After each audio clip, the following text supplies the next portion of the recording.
Un sans-abri a pris le sac d'une femme âgée, mais a été sous le choc lorsqu'il a vu sa photo dans son sac.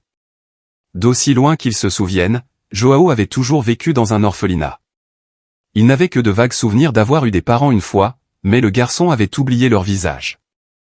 Ils lui ont dit que c'était l'heure du jeu libre, mais João se sentait seul parmi les autres orphelins. Il lui ressemblait par certains côtés, mais aussi très distant.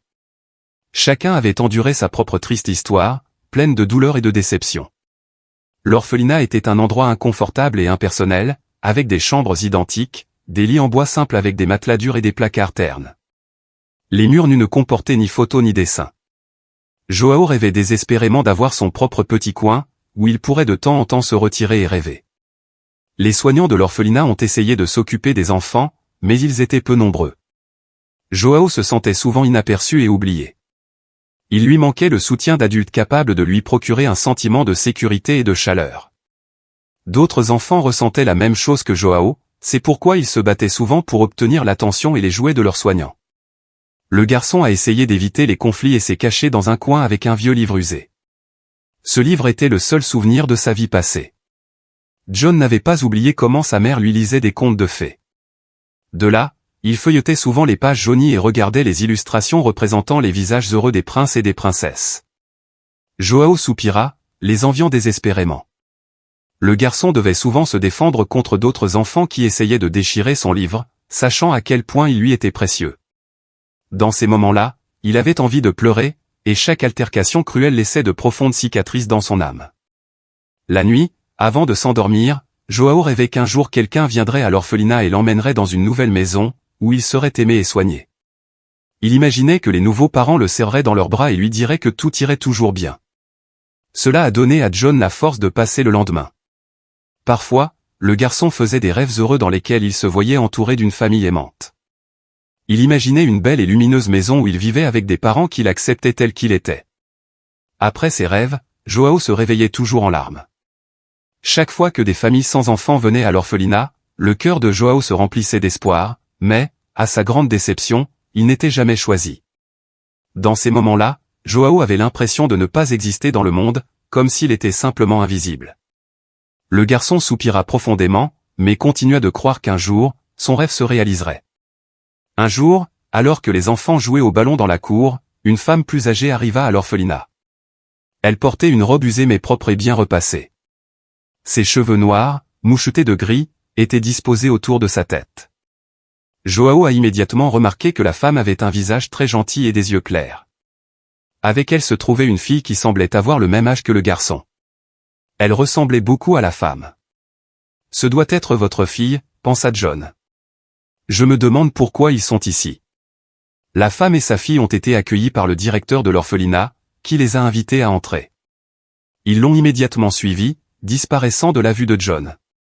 Il a continué à jouer avec les autres enfants, mais les étrangers étaient constamment dans son esprit. Environ une demi-heure plus tard, un des soignants est apparu dans la cour. Elle s'est rapidement approchée du garçon et lui a dit « Suis-moi, John, le directeur t'attend dans son bureau. » João n'en croyait pas ses oreilles, mais il a immédiatement laissé tomber le ballon et a suivi le soignant. « Qu'a-t-il fait » a crié l'un des enfants derrière lui. « Sera-t-il puni » a demandé un autre. Mais le soignant n'a pas répondu et n'a pas regardé en arrière. Elle marchait très vite et João avait du mal à suivre. Lorsqu'ils sont arrivés au bureau du directeur, l'aide-soignante s'est tournée vers le garçon, a vérifié que son visage était propre, a ajusté le col de sa chemise et lui a ouvert la porte. « John est venu à votre demande », a expliqué l'aide-soignante. Le garçon entra et s'assit sur une chaise près de la porte.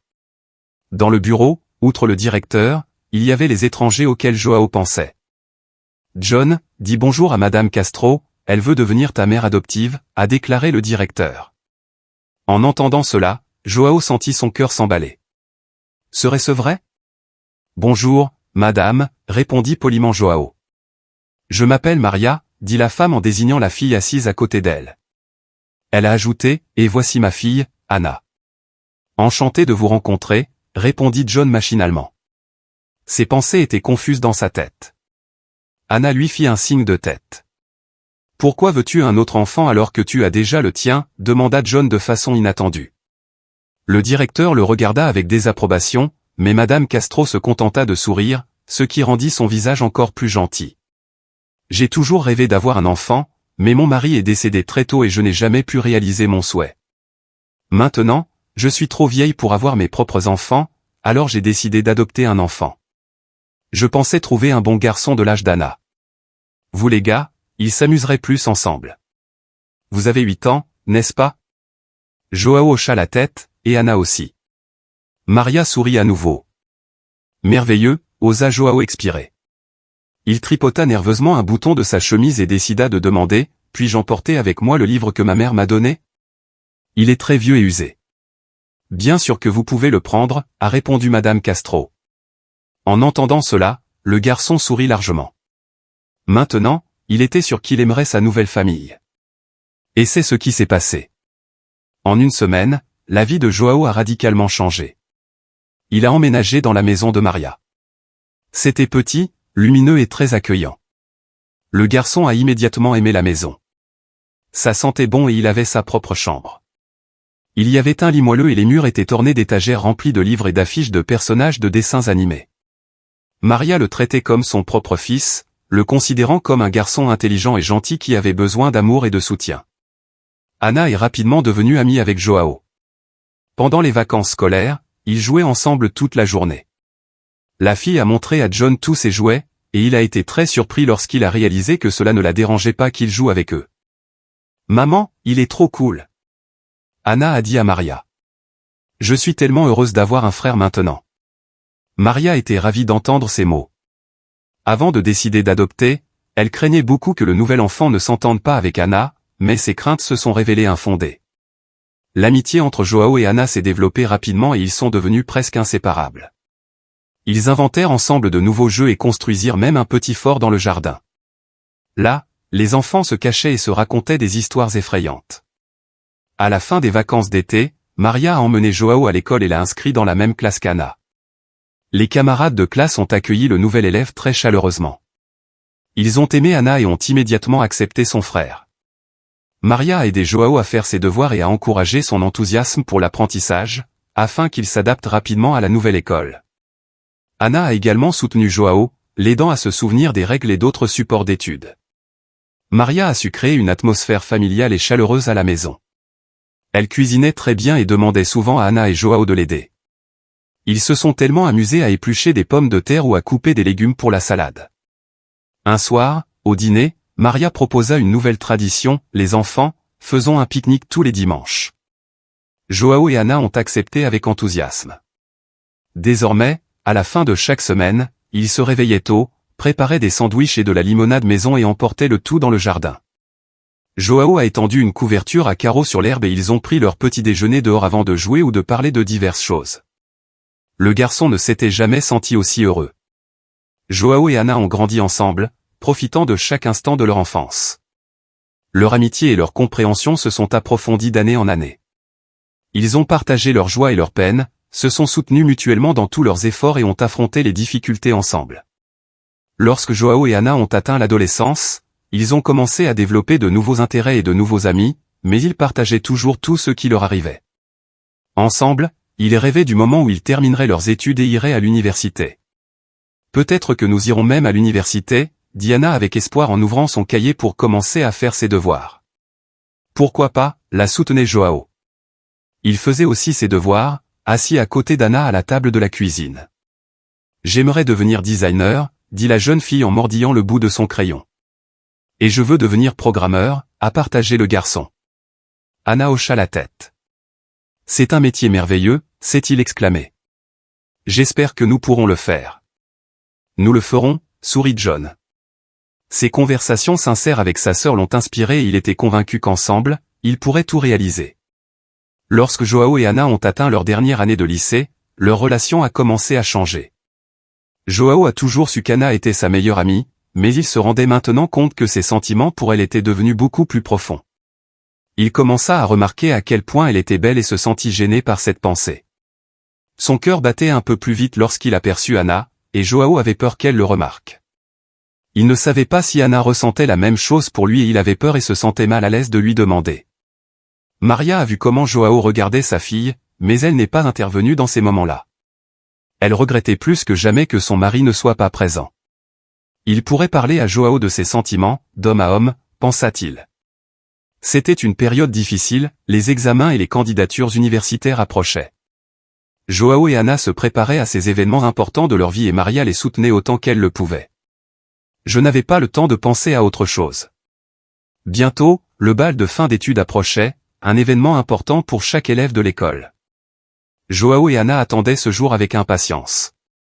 Maria a cousu une belle robe rose en satin brillant pour sa fille et a confectionné des accessoires en perles. Joao a reçu un costume usagé et une chemise blanche. Le garçon pensait que Ana et lui allaient au bal ensemble. En secret, j'espérais qu'ils formeraient un vrai couple. Joao attendait le bal avec enthousiasme et appréhension. Peut-être que je pourrais même parler à Ana de mes sentiments là-bas, pensa-t-il. Cependant, Ana n'était pas au courant de ses projets. Le soir du bal, la jeune fille était très nerveuse. Elle n'arrêtait pas de vérifier l'heure de peur de rater l'événement. Quelques heures avant le début de la danse, elle a couru dans sa chambre pour s'habiller, se coiffer et se maquiller. Joao a trouvé cela étrange et un peu drôle. Il avait déjà préparé son costume et sa chemise, qui étaient accrochés dans l'armoire. Il ne lui restait plus qu'à les enfiler. Cela ne me prendra que 15 minutes pour ranger, pensa Joao. C'était seulement 1 heure avant le bal. Joao était déjà prêt et s'est même rendu dans un magasin voisin pour acheter des fleurs pour Ana. Ana a quitté la pièce et Joao était ravi. Ses cheveux étaient coiffés sur le côté, avec une vague tombant sur une épaule.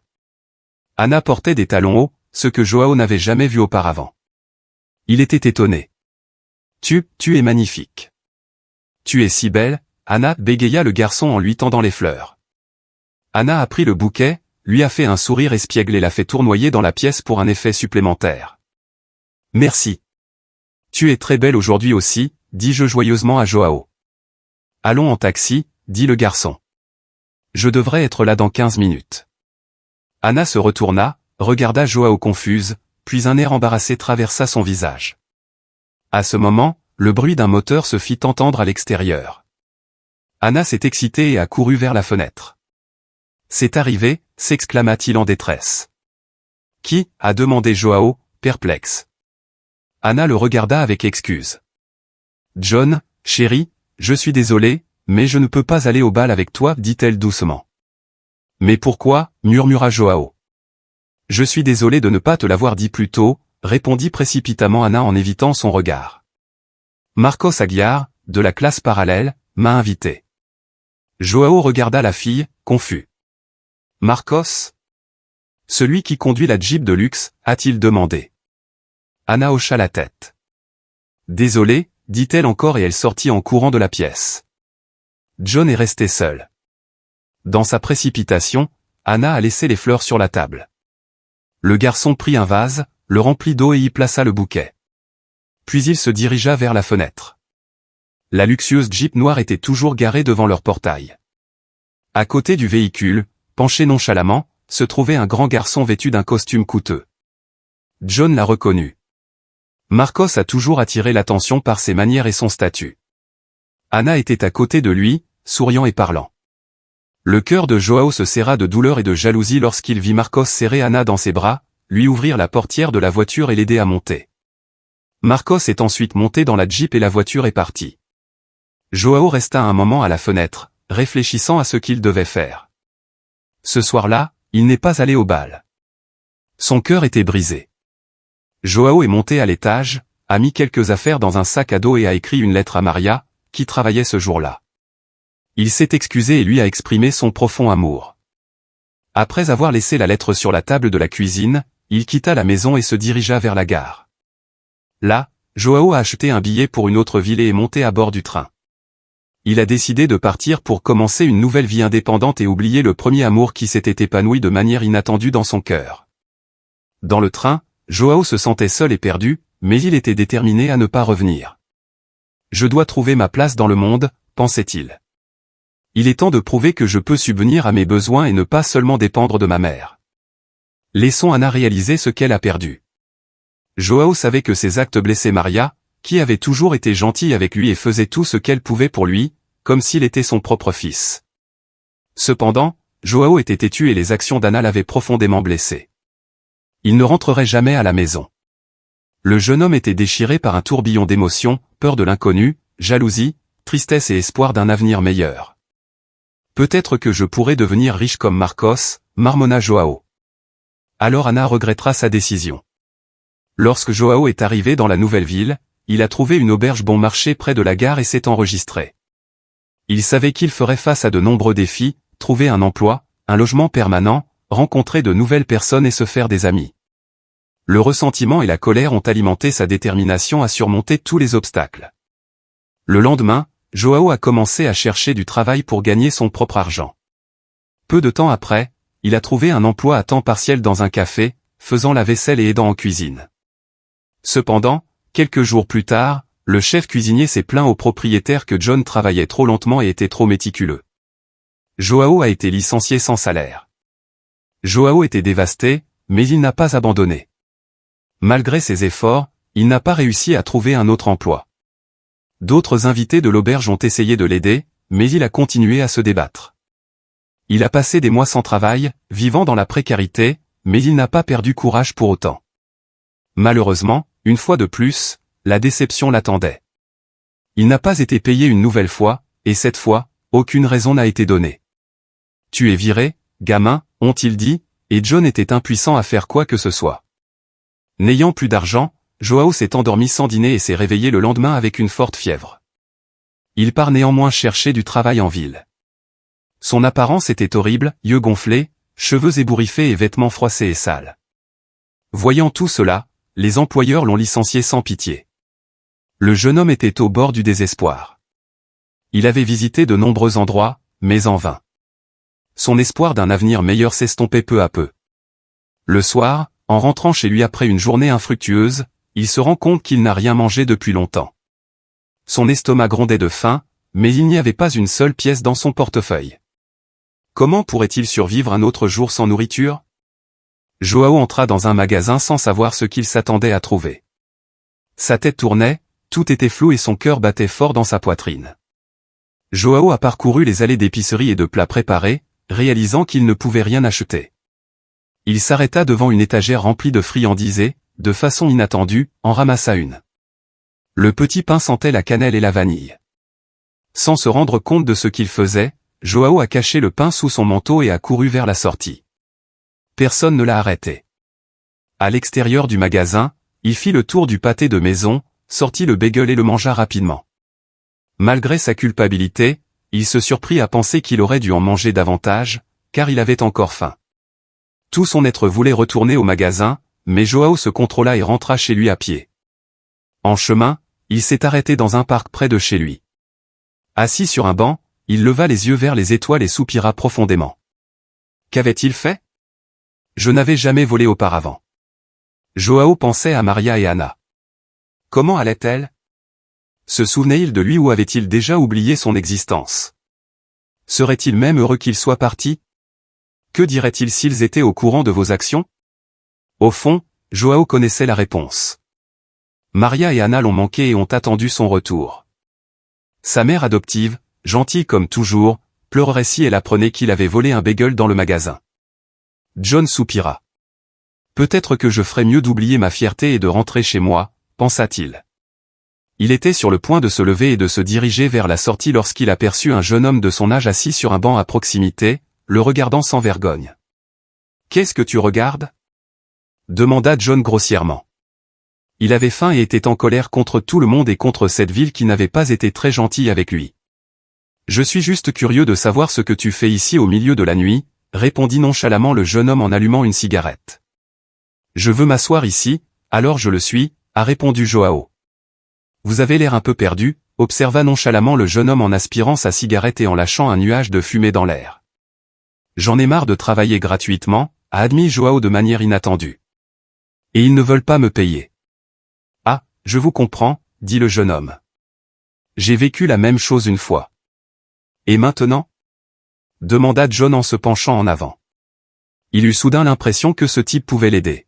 « Et maintenant, je vis dans le luxe, » répondit le jeune homme en lançant à John un regard complice. « Au fait, je m'appelle Miguel. » John répondit au jeune homme. « Enchanté de vous rencontrer. » Alors, que faites-vous? Demanda John avec impatience. Je suis directeur d'une chocolaterie, répondit Miguel, les yeux brillant mystérieusement dans le noir. Joao sentit intuitivement le danger dans ce regard, mais il rejeta toute prudence. J'avais très envie de gagner de l'argent. Miguel s'est avéré être un pickpocket à la recherche d'un partenaire et a promis de tout apprendre à Joao. Vous verrez rapidement à quel point votre portefeuille grossit. Ce n'est pas comme dans le secteur de la construction, où il nous jette, a déclaré Miguel. John accepta à contre-séhure. Il savait que voler était une mauvaise chose et il pouvait imaginer à quel point Maria serait déçue si elle le savait, mais l'image de la voiture chère dans laquelle Anna était montée dans sa belle robe rose persistait dans son esprit. Si je veux la reconquérir, je dois de toute façon devenir riche, a décidé Joao. Il s'est donc engagé sur la mauvaise voie et a commencé à aider Miguel à voler des portefeuilles, des sacs à main et des sacs. La première fois s'est bien passée, mais la culpabilité et la peur hantaient Joao même dans ses rêves. Il savait que voler était une mauvaise chose, mais le désir de faire ses preuves l'a amené à le faire à plusieurs reprises. À chaque fois, Joao se promettait que ce serait la dernière fois, mais il ne pouvait plus s'arrêter. Petit à petit, Joao a acquis de l'expérience et est devenu un véritable professionnel dans son domaine. Lui et Miguel ont mené plusieurs projets et vols de plus grande envergure, parvenant toujours à s'en sortir indemne. Miguel était très satisfait de son nouveau partenaire, considérant Joao comme un voleur talentueux. Joao considérait ses activités criminelles comme temporaires. Une fois que j'aurai économisé suffisamment d'argent pour acheter une maison et une voiture, j'arrêterai de voler, pensait-il. Mais le présent criminel l'a entraîné de plus en plus profondément dans un abîme de péché, lui faisant oublier son passé et abandonner ses rêves d'avenir. Joao pensait rarement à la gentille Maria, et l'image d'Anna n'apparaissait qu'occasionnellement dans ses rêves, lui causant une douleur au cœur. 10 ans ont passé et Joao n'a toujours pas réussi à abandonner son métier criminel. Il n'avait pas été en contact avec Miguel depuis longtemps, il s'était disputé à cause d'un gros vol et avait cessé d'être partenaire. Cependant, Joao n'a pas arrêté de voler. Il s'était habitué à tout obtenir facilement. L'homme remarqua à peine comment se déroulait sa vie. Y penser était très douloureux et effrayant. Un jour, Joao se promenait dans le même parc où il avait rencontré Miguel. Le temps était beau et John était content, avec assez d'argent pour vivre confortablement pendant plusieurs années. Cependant, par habitude, il scrutait la foule à la recherche d'une cible facile. C'était devenu pour lui une sorte de jeu auquel il jouait par ennui. Finalement, il aperçut une femme âgée assise sur l'un des bancs. Elle était assise sur le bord du banc, jetant des miettes aux oiseaux qui volaient et gazouillaient autour d'elle. Son sac était à côté d'elle, mais elle n'y prêtait pas attention. Très facile, sourit Joao et se dirigea vers la banque. Est-ce que tu vas vraiment faire ça? Soudain, une voix parla dans sa tête. Voler le sac à main d'une pauvre vieille dame. John se figea un instant. On aurait dit que la voix venait de quelqu'un d'autre, quelqu'un qu'il avait oublié depuis longtemps. Était-ce la voix de sa douce mère adoptive ou la femme qu'il n'avait pas vue depuis si longtemps? John ne connaissait pas la réponse, mais les larmes lui montèrent aux yeux pendant un instant. Il se ressaisit rapidement et s'assit sur le banc. Je suis un professionnel et la sentimentalité m'est étrangère, pensa-t-il sombrement. La vieille dame ne l'a pas remarqué. John tendit la main pour attraper son sac, mais elle se retourna soudainement et attrapa les poignets. John hésita un moment, mais il n'était pas du genre à changer ses plans. Pendant que la vieille dame jouait avec la fermeture éclair, Joao lui a arraché le sac des mains et a couru le long d'une des allées du parc. Il fut surpris de ne pas entendre de cris derrière lui. La vieille dame semblait paralysée, ne sachant pas comment réagir face à ce qui venait de se passer. La pauvre n'aurait jamais pensé que quelque chose d'aussi malheureux puisse lui arriver, pensa Joao avec une pointe de cruauté. Il a couru hors du parc et s'est caché derrière le bâtiment le plus proche aussi vite que possible. En arrivant devant une maison abandonnée, Joao s'est arrêté pour reprendre son souffle et a ouvert son sac. À l'intérieur, il n'y avait qu'un portefeuille, un parapluie et un miroir compact. Une soudaine vague de honte l'envahit d'avoir volé une vieille femme qui était beaucoup plus pauvre que lui, mais il réprima rapidement sa culpabilité par habitude. Sortant son portefeuille, Joao l'ouvrit et haleta presque d'étonnement. À l'intérieur se trouvait une photo de lui-même. Mais ce n'est pas possible, marmonna l'homme. La tête de John tourna. Il regarda fixement la photo où il n'avait pas plus de 6 ans, serrant Anna par le cou avec son petit bras. Il se souvenait très bien de ce jour. Il jouait dans le jardin lorsque Maria sortit sur le porche et les appela. C'est une journée tellement merveilleuse, et tu joues si bien et si gentiment. Je veux prendre une photo de toi pour me souvenir.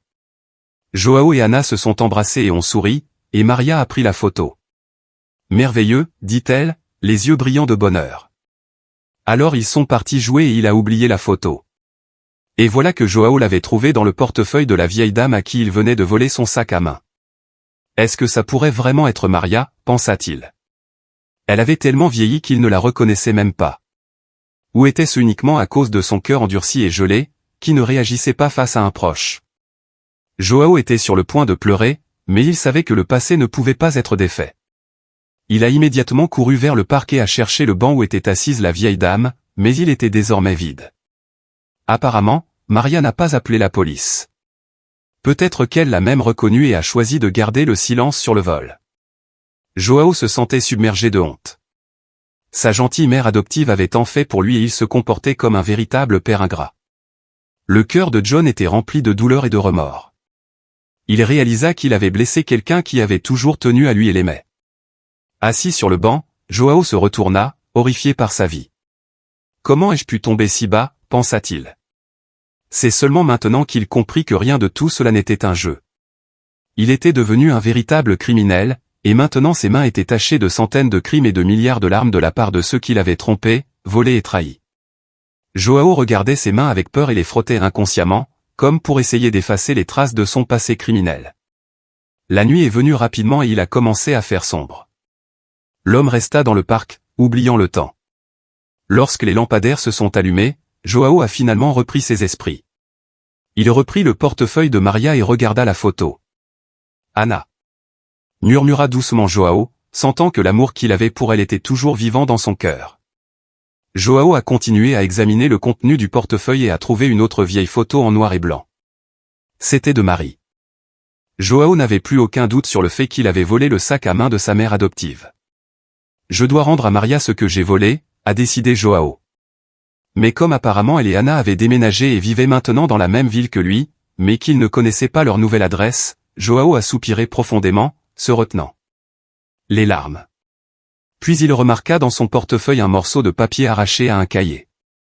Il le priait, en plaçant la lampe sur le papier, il aperçut l'écriture d'Anna, qu'il reconnaîtrait entre mille. Il y avait une adresse écrite. John était étonné, je connaissais bien ce quartier, c'était là que se trouvaient les maisons les plus chères de la ville et où vivaient les gens les plus riches. Anna pourrait y vivre maintenant, peut-être avait-elle épousé un homme riche.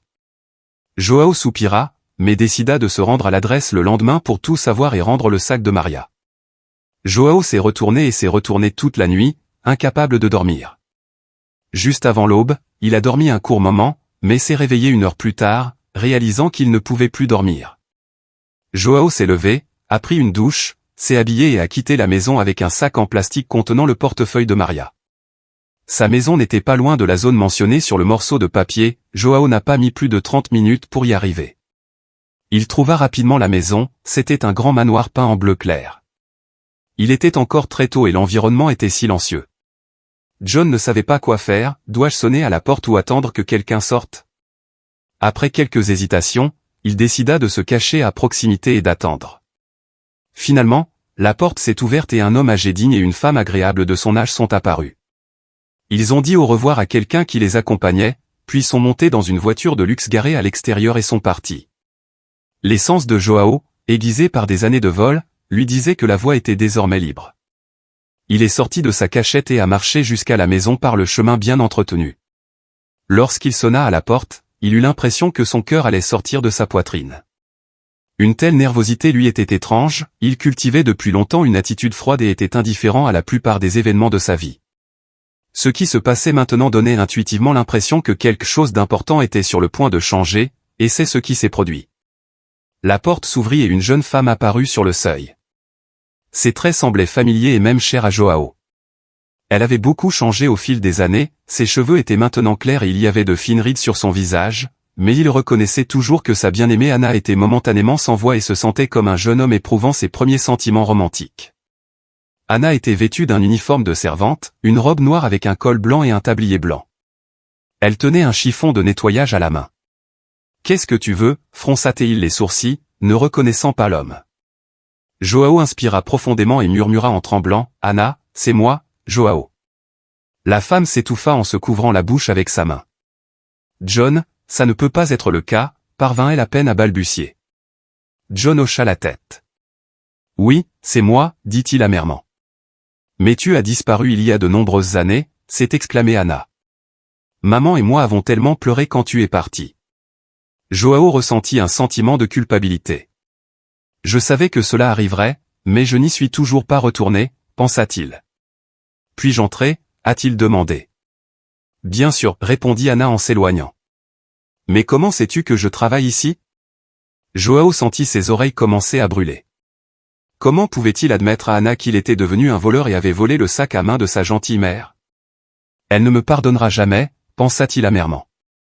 Je me maudis avec les mots les plus durs.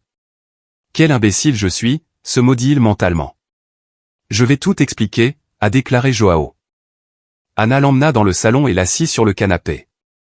John, tu ne peux pas être ici, dit-elle. Je vis et travaille dans ce manoir et je n'ai pas le droit d'amener d'invités, mais les propriétaires sont en train de faire du shopping. Nous avons donc un peu de temps pour vous. Je vais enfreindre les règles juste pour une fois. Joao sentait qu'Anna le considérait toujours comme une personne proche et lui faisait confiance. Il se sentit à la fois soulagé et réconforté. C'est dommage que cela ne dure pas longtemps. Dès que je lui parlerai du sac volé, elle me mettra immédiatement à la porte, pensa Joao. Anna s'assit à côté de lui et le regarda attentivement. Son regard transmettait l'amour et la tendresse. « Tu m'as tellement manqué », a avoué Joao. « Anna, pourquoi t'es-tu enfuie ?»« Je ne pouvais pas rester », a admis l'homme. Il ne voulait pas se souvenir de cette époque lointaine, mais Anna attendait une explication et Joao a décidé de tout lui dire. « J'ai été tellement blessé quand tu as choisi de ne pas aller au bal avec moi et que tu es allé avec Marcos à la place, » a-t-il avoué, omettant le fait qu'il était tombé amoureux d'elle. Anna baissa la tête, embarrassée. « J'étais une idiote, dit-elle soudain. Joao la regarda, confus. Cet idiot, continua Anna avec colère, je ne veux même pas me souvenir de son nom. Joao ressentit soudain une vague d'anxiété. Anna, qu'a-t-il fait, a-t-il demandé avec inquiétude. La femme renifla comme si ce qu'elle disait s'était produit hier. Il s'est saoulé et a commencé à me harceler. Heureusement, il n'a pas réussi. Monsieur Martinez, le professeur de physique, a entendu mes cris et est entré dans la salle de classe vide où Marcos m'a emmené et me tenait contre le mur. Joao se scia instinctivement les poings. Si j'avais su cela avant, dit-il, sentant la colère monter en lui, je n'aurais pas dû te laisser tranquille. Anna renifla encore et acquiesça. Et je n'aurais pas dû aller au bal avec cette canaille, observa sagement la femme en essuyant ses larmes. Mais maintenant, nous serons à nouveau ensemble, n'est-ce pas? Maman sera si heureuse. Elle l'est déjà, elle était tellement bouleversée et a failli tomber malade parce qu'un salaud dans le parc a volé son sac à main avec le reste de son argent. Joao ressentit un frisson intérieur et réalisa qu'il était temps de tout avouer. C'était moi, murmura-t-il, à peine audible. Anna ne parvenait pas immédiatement à croire ce qu'elle entendait. John, ne plaisante pas comme ça, dit-elle avec un sourire en le regardant dans les yeux. Mais l'homme ne lui rendit pas son sourire et son visage resta sérieux. Ce n'est pas une blague, dit-il en sortant simplement le sac à main de Maria du sac. Anna était horrifiée. Mais comment as-tu pu le faire, s'est-elle exclamée. Son visage reflétait un tumulte d'émotions, colère, incrédulité, choc, pitié et déception. Anna, pardonne-moi, murmura John. Je ne sais pas comment c'est arrivé, mais j'ai volé tout ce temps.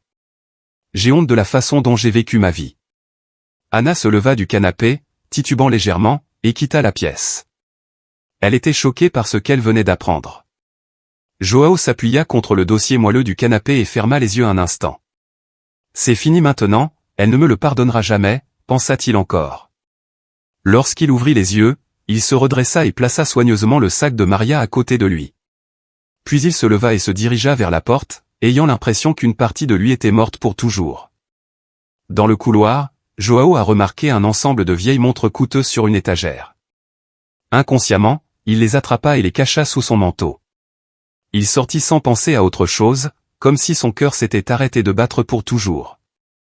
John rentra chez lui et plaça les horloges sur la table de chevet à côté de lui. Il les regarda longuement avec des yeux flous avant de s'endormir. Sans s'en rendre compte, il s'est réveillé en entendant des coups bruyants à la porte. En descendant les escaliers, il ouvrit la porte et trouva 3 policiers sur le seuil. « Joao Silva » a demandé l'un d'eux. L'homme se contenta de hocher la tête en réponse. « Vous avez été accusé d'avoir volé un objet de valeur. Des caméras de sécurité vous ont capturé. Nous avons un mandat pour perquisitionner votre domicile », a déclaré l'officier. Joao a cédé silencieusement la place à la police pour entrer. Ils commencèrent à se promener dans la maison et l'un d'eux monta dans la chambre. Quelques minutes plus tard, il revient avec les montres volées. « Vous êtes en état d'arrestation et vous avez le droit de garder le silence. Vous devrez nous accompagner au poste de police », a déclaré le policier en menottant Joao. Joao a hoché la tête passivement, sans opposer de résistance à l'arrestation. Au commissariat, il a confirmé avoir volé les horloges du manoir et signé tous les documents nécessaires. « Regrettez-vous ce que vous avez fait ?» a demandé l'enquêteur. « Oui », a répondu John. « Alors vous avez une chance d'obtenir une peine plus légère lors du procès, qui aura lieu dans 1 mois, » a déclaré l'officier. Joao haussa simplement les épaules en réponse. Quelle différence cela fait-il? Anna ne me parle même pas, pensa Joao. Il a été emmené dans une cellule où il est resté jusqu'au procès. Quelques jours avant l'audience, Joao a rencontré son avocat. « Je ferai de mon mieux pour le sortir de cette situation », a déclaré l'avocat. « Ne t'inquiète pas trop », répondit Joao d'un ton indifférent. Cependant, l'avocat était déterminé à apporter son aide. Le jour du procès, la salle d'audience était pleine de monde, avocats, témoins, policiers. Joao cherchait Anna dans la foule, mais elle n'était pas là. Il s'est assis sur le banc des accusés et a baissé la tête, sans regarder personne. L'avocat de la défense a parlé au tribunal de l'enfance difficile de l'accusé et de ses remords pour ses actes. Mon client a agi par désespoir et par peur pour son avenir. Il a réalisé son erreur et est prêt à faire face aux conséquences de ses actes, a déclaré l'avocat. Toutefois, le juge n'a pas trouvé ses arguments convaincants. De quelles difficultés parlez-vous? Le prévenu avait une maison, une voiture et des économies, a expliqué le juge. L'avocat n'a eu aucune réponse. Pour avoir volé un objet de valeur, Joao Silva est condamné à 1 an de prison, avec possibilité de libération conditionnelle après 6 mois pour bonne conduite, a déclaré le juge en levant le marteau pour finaliser la sentence. À ce moment-là, la porte de la salle d'audience s'est ouverte et une femme est apparue sur le seuil. « Attendez, juge » a-t-elle crié. « Que se passe-t-il » a demandé le juge, surpris. « Qui est cette femme ?»« Je suis venu ici pour témoigner dans cette affaire » a déclaré l'inconnu d'une voix excitée. Joao fut surpris de reconnaître Anna. « Qu'est-ce qu'elle fait ici ?» pensa-t-il.